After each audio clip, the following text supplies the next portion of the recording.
What? What? All right. Okay. Welcome everybody to the Pit Crew podcast on the DriveSmart YouTube channel. We're also streaming live on Twitch.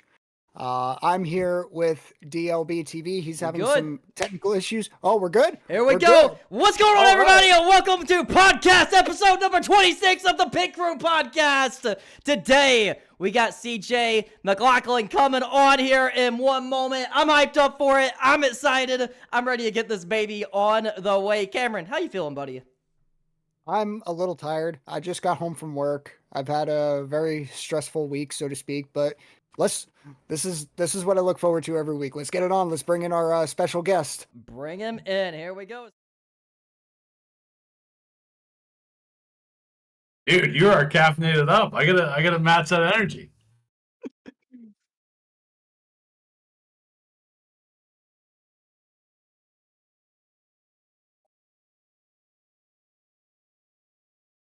Yeah, I love it. I love it. I gotta pound of Celsius to catch up to you, but I love it.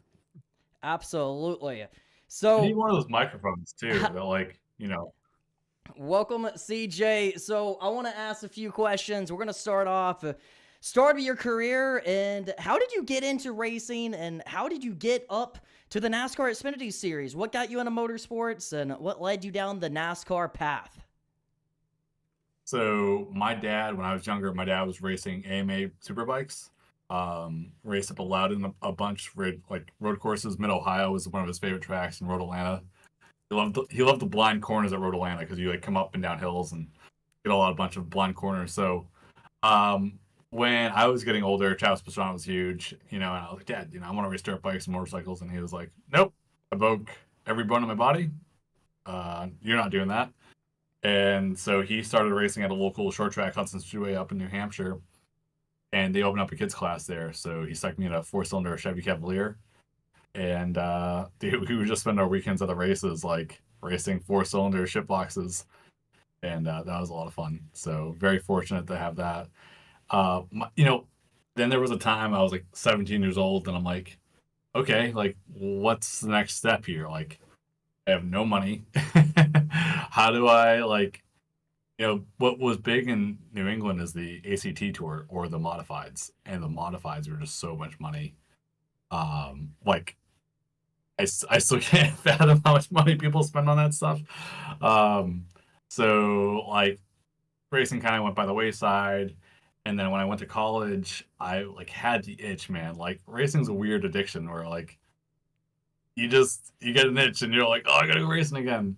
So I had some extra student loan money out, which I probably should have used to pay rent, but I went and bought a little classic light, which is basically a legend car with no fenders on it. And we raced that for a couple of years. And then the peak stock, I'm going on here, but the peak stock car dream challenge came out in like 2016. And I was trying to figure out like what that was about. I entered into it, didn't win, didn't even become a finalist, but Was you a part of it? it made I applied for it, like, but I wasn't like a part of like the final Gotcha. 5 that you know. But like Patrick Starapoli, like funny enough, like Patrick Starapoli, I reached out to him a bunch, and then I would like reach out to and then I started reaching out to ARCA teams and being like, hey, like, I see you guys have like rides on Racing Junk, like, what's this about? Like, how do people come up with this money? And they're like, oh, like people either have like family businesses or they have sponsors. I'm like, well, how do I'm like pissed about this because I called up one team and this guy like really like talked to me for an hour. He like I completely wasted his time, but he like gave me the full rundown. He was like, oh yeah, you go to sponsors with a marketing proposal. And I was like, well, what's a marketing proposal? Like I went to school for engineering. Like I was out of left field. So like this guy, I wish I remember the guy's name. He helped me a bunch, and then I got hooked up with Eric McClure, and Eric taught me a bunch of how he kept and facilitated Hefty and Reynolds Wrap, and so I just went to town. Like, I'm from Boston, so like every Boston-based company I would hit up, right? Like, hey, I'm from Boston. You're from Boston. Can we set up a meeting? And I got very fortunate meeting SciAps, and they brought me into the ARCA series, and then on to the Xfinity series from there. So sorry that was a little long-winded, but that was kind of the path, you know? So you're from up north. Obviously, it's probably far more difficult being up north in the New Jersey area, Boston area, versus everyone else is down here in North Carolina. We're all down here in our own little circle, operating all together. Is it hard? Is it troubling being from up north and trying to still connect with that circle? The issues come to like, let's say I all of a sudden had a sponsor call me back because they never call me back. Say I had a sponsor call me back and I was like, oh hey, we want to do Martinsville this weekend or Miami this weekend, right? Like I don't think I'd have time to go sit in a car and get my seat fitted, you know, where like the people who live in Charlotte can just pop over to the shop. So things like that, just trying to spend time in the shop and get acquainted with the crew guys, you know, like we're the Pit Crew podcast here. So like, I love hanging out with my mechanics and shooting the shit. I don't know if you see that at the racetrack, but like, I love joking around with them and busting their balls, and you know, they bust their asses on the cars. So enjoy hanging out. Absolutely. That is awesome. So this year you signed on with DGM Racing, ran a couple races, attempted Daytona.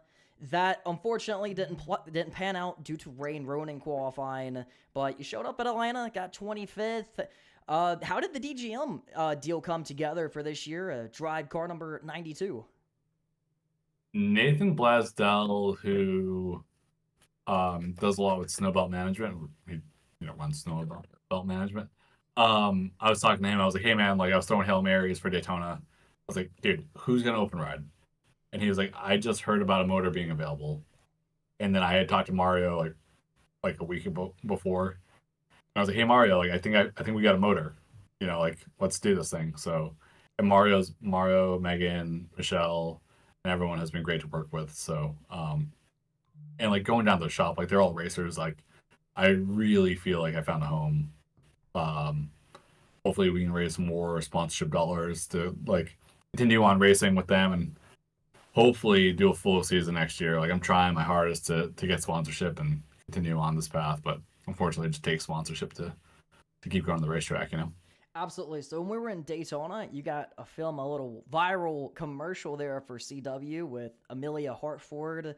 That was crazy. The views on that went up to like, what, 4 million? And ever since then, talking to Jesse or talking to Mario or anyone at the track, you know, we talk about, you know, your sponsor for that weekend probably got more coverage just from that than any TV time from actually running that race. Tell me a little bit about how you got to film that commercial with them, and I was a part of it too, so it was a fun time at Daytona and definitely a very viral moment for all of us.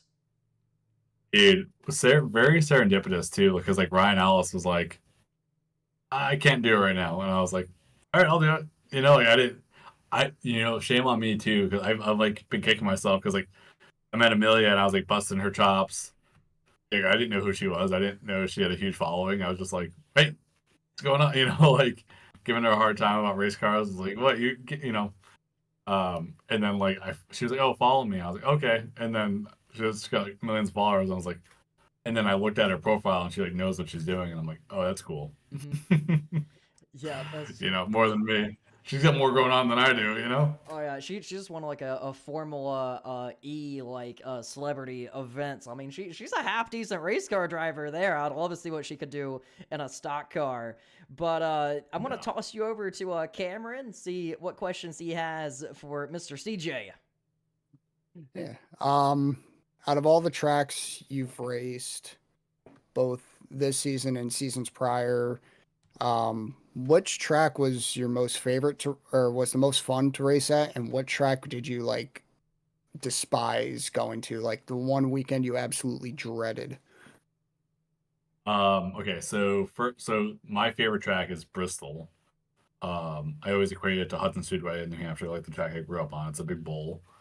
It's a lot of fun. It is like you have to have a fucking tough mentality going into that race, right? Like you are like not giving an inch. You're being smart. It's high speed checkers. It's not chess. It's fucking checkers. Daytona's chess, Bristol Checkers, Checkers and Wreckers. So love. I think everyone's like, "Oh, CJ, you get 10th place at Texas," but like I hang my hat on a 22nd place run at Bristol. I think it was the following weekend. Raced my heart out, right? Like, every lap, like fucking everything I had. The one race like I dreaded going to, and it just fucked me up, was Phoenix. Last spring, I didn't qualify in. I just don't have many laps there, and like got like 20 laps of practice, and then like stepped on my dick in qualifying. So definitely need to practice Phoenix a little bit more and get a better feel for Phoenix. It's a very technical track, I know this season's schedule is a little bit different compared to last season. NASCAR is heading to Mexico City. Think we're what other tracks are we doing this year that's different? I think Well, not the Milwaukee Mile, Gateway. oh yeah, Worldwide Technology Raceway. How excited are you not only to go down to Mexico, but also to race at tracks like Worldwide Technology and all those other tracks that we don't really see that often? Yeah, so right now my schedule doesn't allow for Mexico or the Milwaukee Mile. I mean, sorry, Gateway. But like I'm really excited to see the sport go to Mexico. I think that like you go to South California, Phoenix, there's a huge car culture everywhere in the Southwest, and I think that Mexico is just untapped. Like, when you go to race and you see, I think it's Daniel's Amigos, like they come out in droves, and that's great for the sport, and that's great for, yeah, like, so you guys might not know this, but I'm half Spanish. Like, my mom's born in Peru. So, like, Really? yeah, so I think, like, seeing Spanish culture, I'm like, I'm about it, Can we hear something? De donde eres is like my go-to when someone's Spanish. I'm like, oh, like, dude, it's like the Family Guy episode where Brian's on the truck, and he's like, oh, it's actually me llamo, not me llamas. Like, and he's like, oh, you speak English? And he's like, no, just that sentence and this sentence explaining that. So, like, my funny story is, like, every time in an Uber and I see, like, the driver has a Peruvian flag, I'm like, yo soy peruano. De donde eres? Like, where are you from in Peru? And they're like, oh, like a fellow Peruvian, And I'm like, oh, dude, that's all I got. And they're like, fuck you. They get so excited and I let them down so hard. So, right. Yeah, I need to work on my Spanish. If it helps at all, I only know hola, como está. That's about it. Good. Me too. Next question before I pass it back to DLB. Do you think that we should see more of the NASCAR Mexico Series broadcasted, like on FS1, Fox, CW, all that stuff? And do you think we should see the Mexico Series come over to the US? Because I saw that when they raced at the Coliseum last year, I thought it was probably one of the best short track racing I've ever seen. So I just wanted to know what your take on that would be. Yeah, I mean, if we're going to show the lower series, we have to show everything. And I think we should show more Cars Tour races. I mean, like back in the day, Speed had like everything on there, right? Like, yep. And that's how you were gonna get discovered, right? So like, I think like they should have like the East races more like just rebroadcasted and stuff. Like there should like for a sponsor to go join me for an ARCA race, the exposure is very minimal, It's very minimal. So, like, if they had more TV, like, replays, like, that's a selling point. Yeah, no, I definitely agree. And also, on a side note, I miss the Speed channel. I miss it so much. Yeah, it seemed like Fox Sports is, like, trying to bring that back, like, them advertising for Indy so hard. I know that the Top Fuel Dragsters or the Funny Car guy was pretty upset with that, but like, like they're trying to market. They're trying to market. Yeah. But I also understand why he's upset. Fox is advertising IndyCar as the fastest motorsport in the world. Meanwhile, Funny Cars and Top Fuel Dragsters, they go like 300 miles an hour on a quarter-mile drag strip. Right. Right.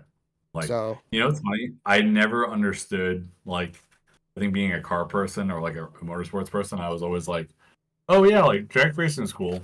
And I just be like, oh yeah, like kind of whatever about it. And then I went to the four wides in Charlotte one year, and I was like, oh, I get it now. Like yeah. that is insane. Like and that made me realize too, like when I'm talking to someone about NASCAR that's never been to a race before, I'm like, you gotta just come. You gotta experience the noise and the smells firsthand. Like that's what it's all about. Oh, absolutely. I got a story for you after we're done broadcasting. But on that note, I'm going to pass it back to DLB. DLB, take it away. We talked about, going to Mexico and going more international. Well, I heard Mario say this weekend that we're close to a 2-year deal with Montreal and headed up to Canada next year. And I've seen the reports started coming out with that over the week. And how do you feel about NASCAR going more international? Because, like, there's been rumors, that they could sell off a portion and make the sport more international. Do you prefer it to be more of just a U.S. sport like it's always been, or start hitting up these Formula 1 tracks? Because, I mean, this is going to be the third Formula 1 track on the schedule, assuming this all comes together.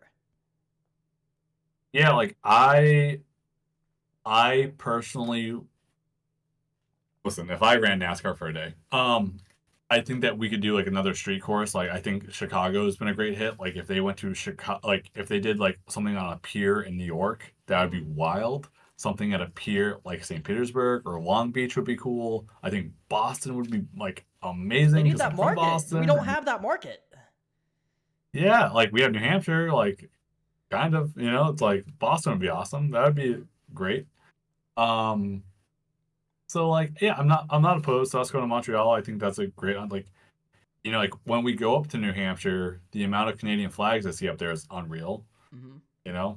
The posse of Quebecois Montreal Canadians that follow around Mario is unreal. Seen that? That's awesome.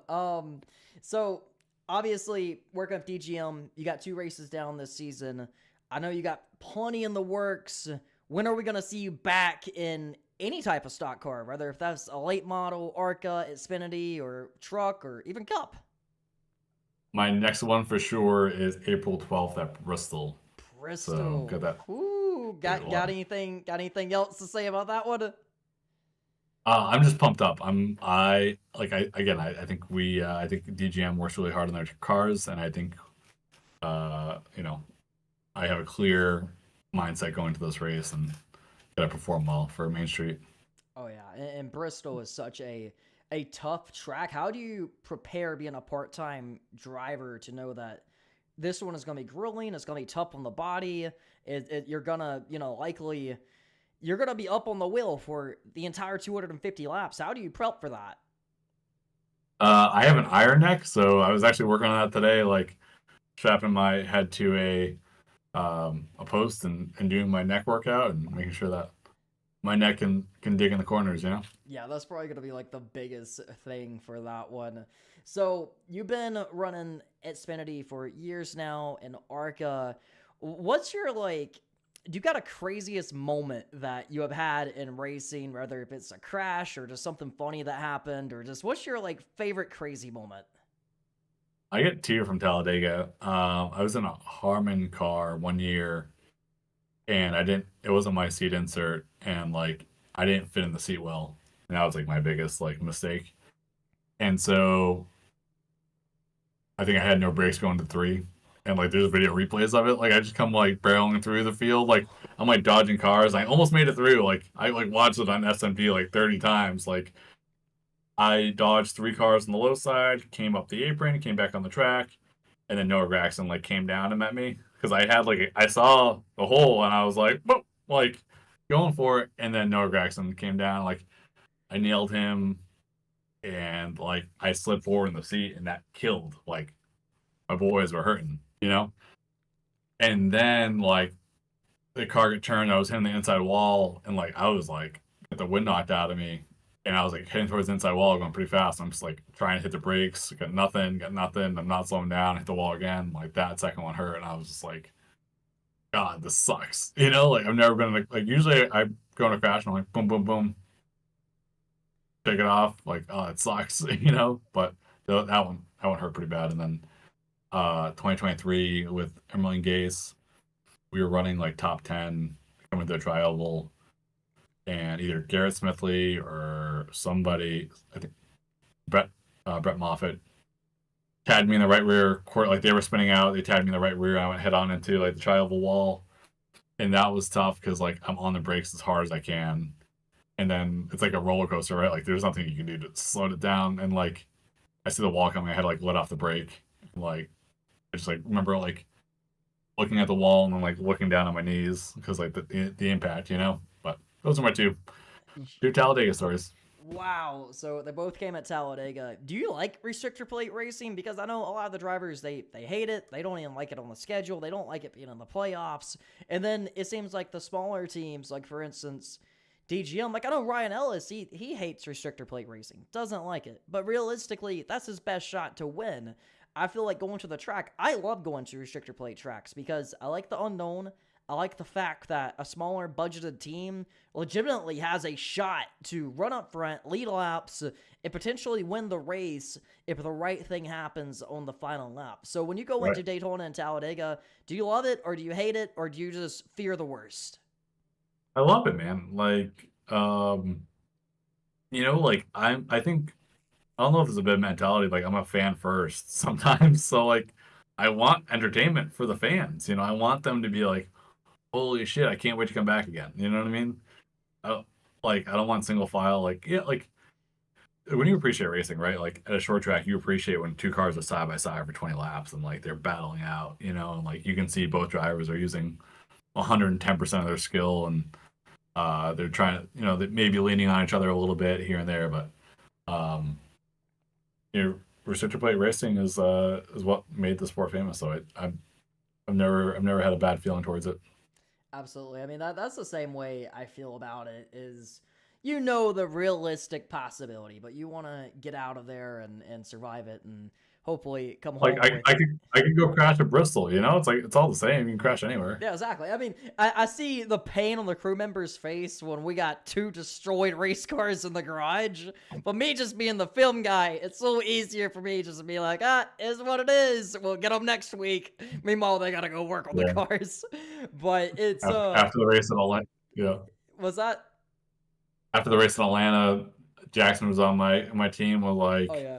He was a little bummed out, and I was like, "What's the matter, man? Like, we had a good run." And he was like, "Yeah, we got 2 other tore up race cars." And I'm like, "Yeah, but we had a good run." Yeah, Atlanta was the thing that bummed us out is we had all our cars there at the white flag, and then NASCAR decides, hey, let's let them race on back. We get this big crash on the back straightaway. I think Ellis would have gotten 11th, avoiding the crash. Instead, he checks up and, you know, loses all these positions to survive. Josh Bilicki, you know, dies and hits the inside wall. His car is demolished. And then you came through, gained a lot of positions, but that was a wild day. And coming off Daytona as well, the crew members are like, ugh, we're about done with this, like, restrictor plate racing stuff. But I love it every time we do it. But, so you started in ARCA, worked your way up at Xfinity. What is your proudest moment in racing? Because, you know, there's a lot of ups and downs. We talked about the crashes. What are some of the high points? Yeah, like I said before, like the 10th at Texas was cool, but like that 22nd run at Bristol, we were fighting for like to stay on the lead lap in the first stage. You know, like that battle to stay in front of the leader and like one, you know, like only 1 lap down just to get our lap back was cool. Like I remember the whole race.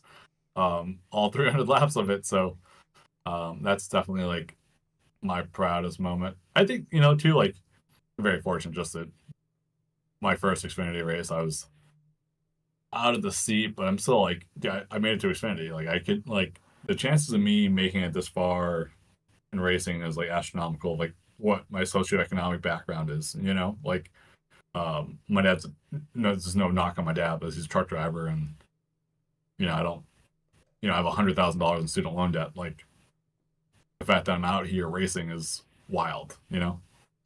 What does that mean to you and your family to make it to the second biggest stock car division in the world? Yeah, it's like, it's still like unreal a little bit, you know? Like my dad loves it's kind of funny. Like you meet these parents, right? Like you look at like Brad Keselowski's dad, right? He just loves it, right? Like sometimes I wonder like if my dad loves it more than I do, you know, because he's up in the pit box. It's a funny story. It came in for a pit stop last year, and Main Street had one of their big investors on the pit box, like big investors, like this guy's worth a ton of money.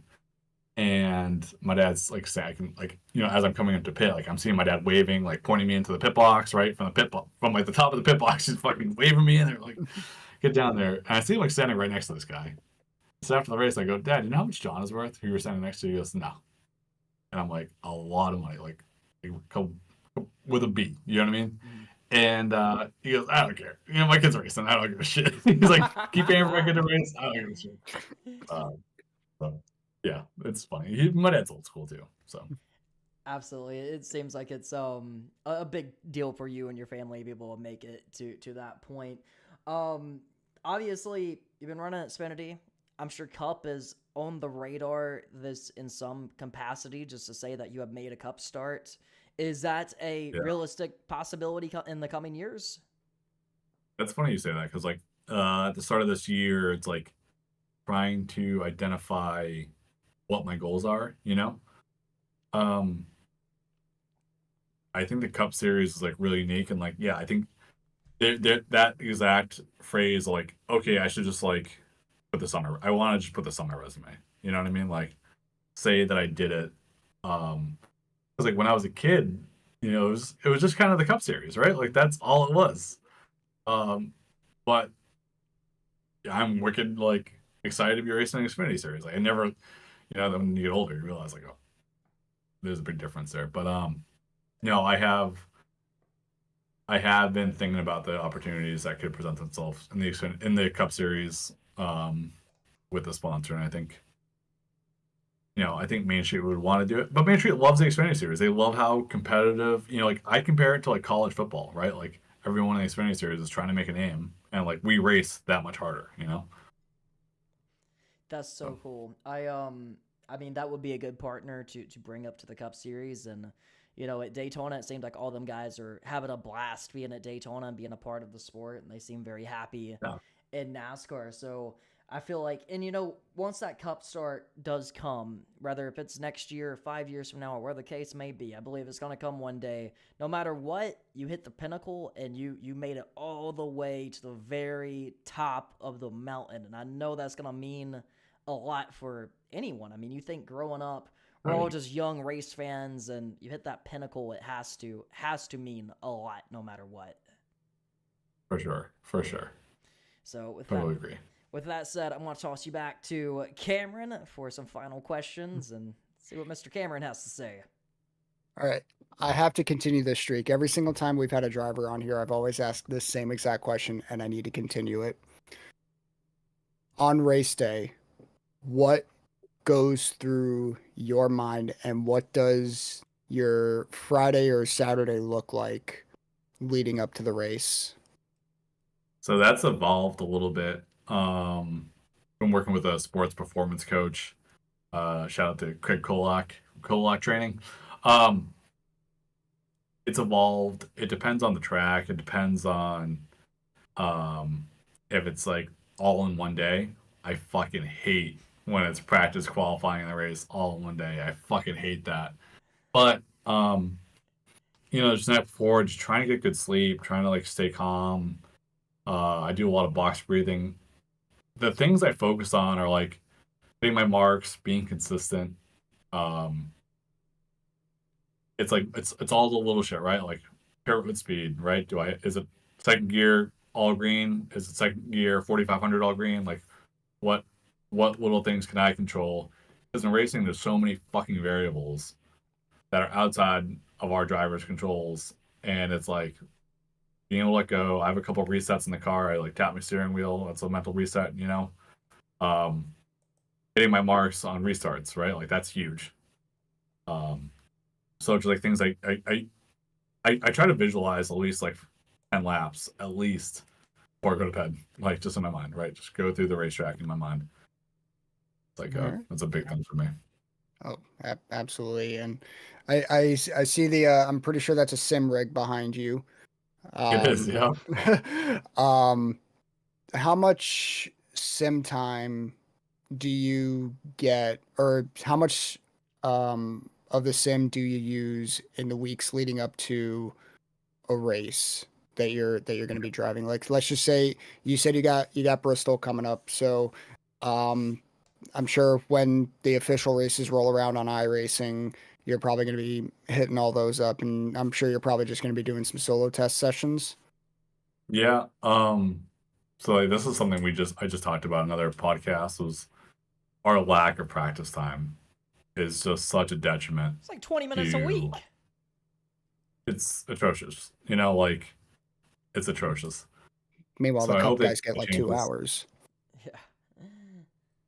I hope that changes in the near future, and I hope that too, like I hope I'm able to get on a Chevrolet simulator sometime in the near future. But with that being said, like yeah, I try to get on this as much as possible. I used to work full time for like my former sponsor. I don't do that anymore. And now I'm able to just focus on the racing. So like it hasn't like I haven't made giant leaps, but I've made steps towards progress. So like that has helped being able to just to focus on the race and like think about when I'm attack, just planning out the race in my mind and practicing on the simulator. So at least 4 hours is the minimum I try to get.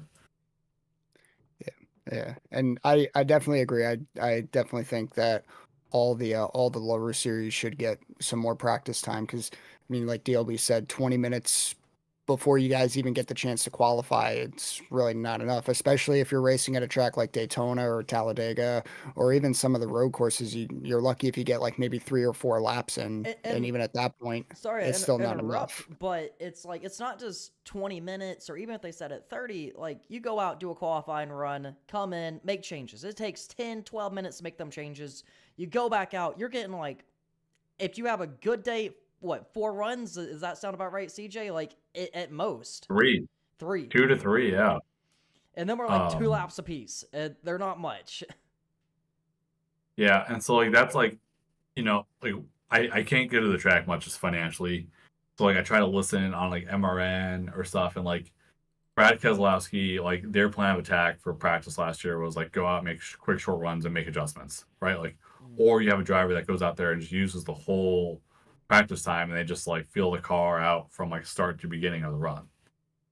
So it's like, what do you do? You adjust afterwards, you know? Like during the race. I don't know what the right call is, but like I do hate to like practice right into qualifying, right? Like I can't even get my head straight. I'm like still trying to digest what the car was doing. Like maybe I'm not the fastest like on the uptake on that one. So it's like, oh, what did my car do? And then we throw a new set of tires on there, tape it all up, and the car acts completely different, right? So it's not easy. Yeah. I really hope someone from NASCAR is actually listening to this so they can kind of be like, hey, maybe we should make some changes for next season. Yeah. um, Everything we changed can since only, COVID. It's like they just never went back.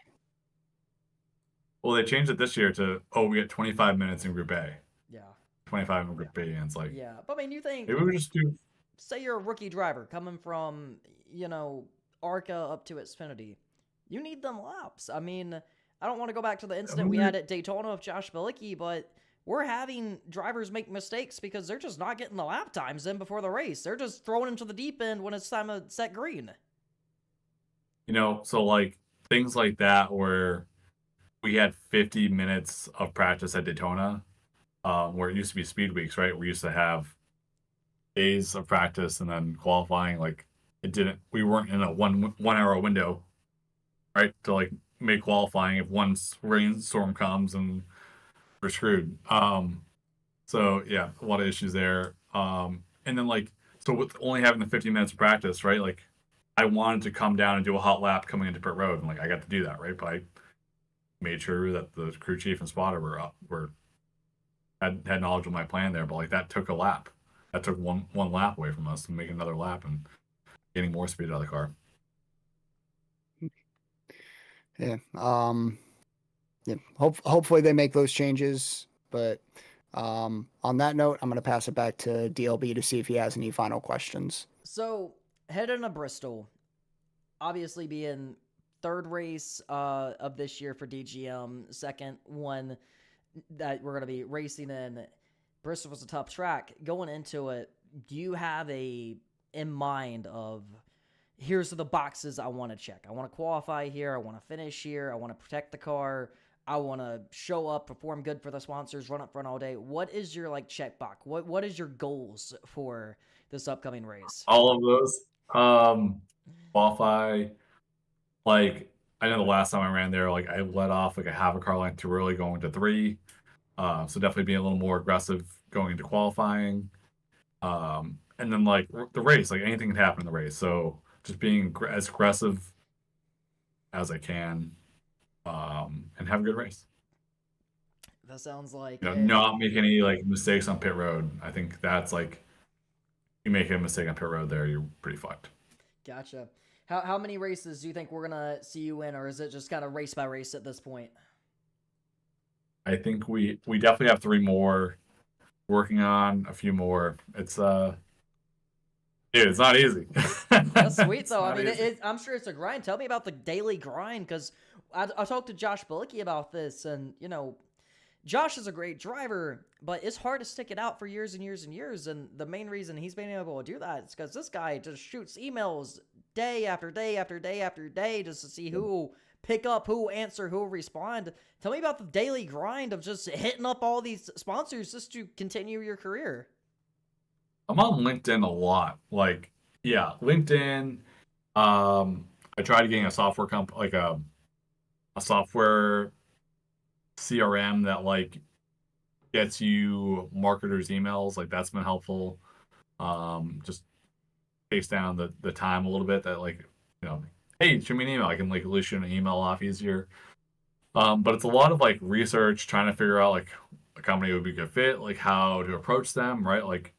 You can send off 100 emails, but if you send off 5 good emails and 5 good companies that would be a good fit, it's a little bit of use of time, but then lag back on discovery and all that stuff. So my last job, I was in sales, so I was just doing research is half the battle, and then reaching out. Absolutely. So, and then embracing the fucking no. I do appreciate when they say no better than left me on red. Yeah. I hate when people dude, say I had this one guy, I was texting with him. I was texting with him, he wasn't texting with me. Because he just keep living it was his red receipts are on. So I finally said to him, I was hey bro, listen, obviously you can tell how hard I work if I'm bothering you this much. Obviously I'm gonna work this hard as if you're my sponsor. Well, what's the deal with red messages? And then that stopped, Oh my goodness. Okay, so I call him out though. I call him out. You got to. My final question is, you've been with several teams in the NASCAR Xfinity Series. You talk about you feel more of a home at DGM Racing. It seems like you have a very loyal partner this year. Can you tell me why this year is different than all the rest? Because I just sense it at the track. I sense it in the interview. Why is this year different? Great question. I think it's my ability to focus on racing, not to have to worry about my day job. It was a blessing in disguise, right? I had a great sponsor who was paying for my racing, and whatever they needed, I would do for them.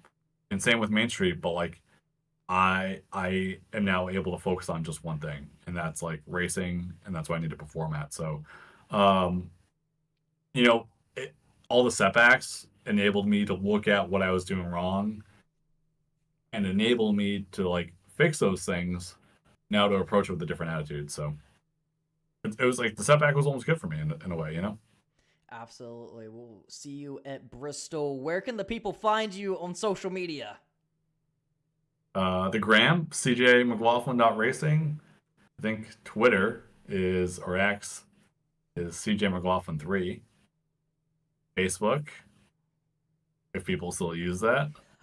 And that's about it. I gotta start a YouTube page or something. I don't know. Oh yeah. Do it. TikTok.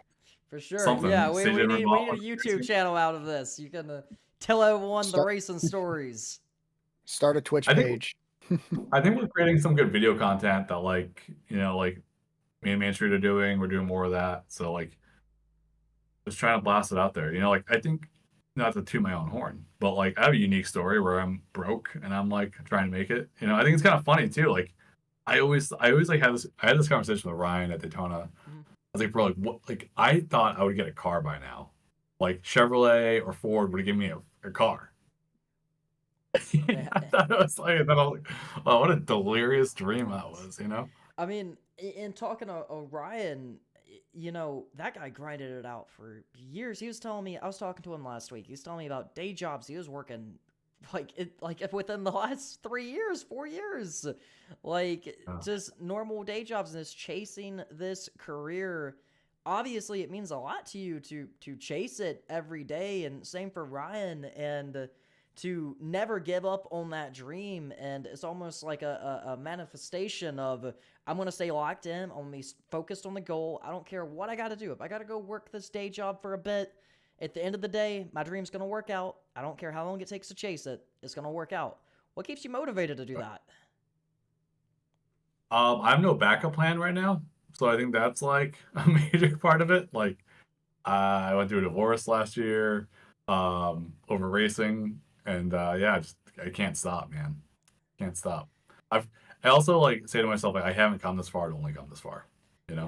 Yeah. And that talks about how much you gotta sacrifice to chase this dream. And clearly you have sacrificed a lot to chase this NASCAR dream. And any driver out there, unless they came from daddy's money or, you know, there's so many of them that just got funded up there. Anyone who had to work it the entire time throughout their 20s, throughout their 30s to have a career in it. Dude, you know, I don't mind calling out Austin Hill for this because it pissed me off. Yeah. It was kind of funny too. Like on the Dale Jr. podcast, he was like, "Oh, we went to work real hard on finding sponsors," and it's like he called up like one fucking company. Yeah. You know, that his daddy does business with, and it's like, yeah, that's working real hard, man. Tell you what, like, fuck off. Yeah. You know. Yeah, I mean, but that's how it is, though. Is like a lot of these 20-year-old kids, it's, you know, they have funding or they just have their parents' money that they can just throw at a race team, and they go find their own funding to fit the rest of the schedule.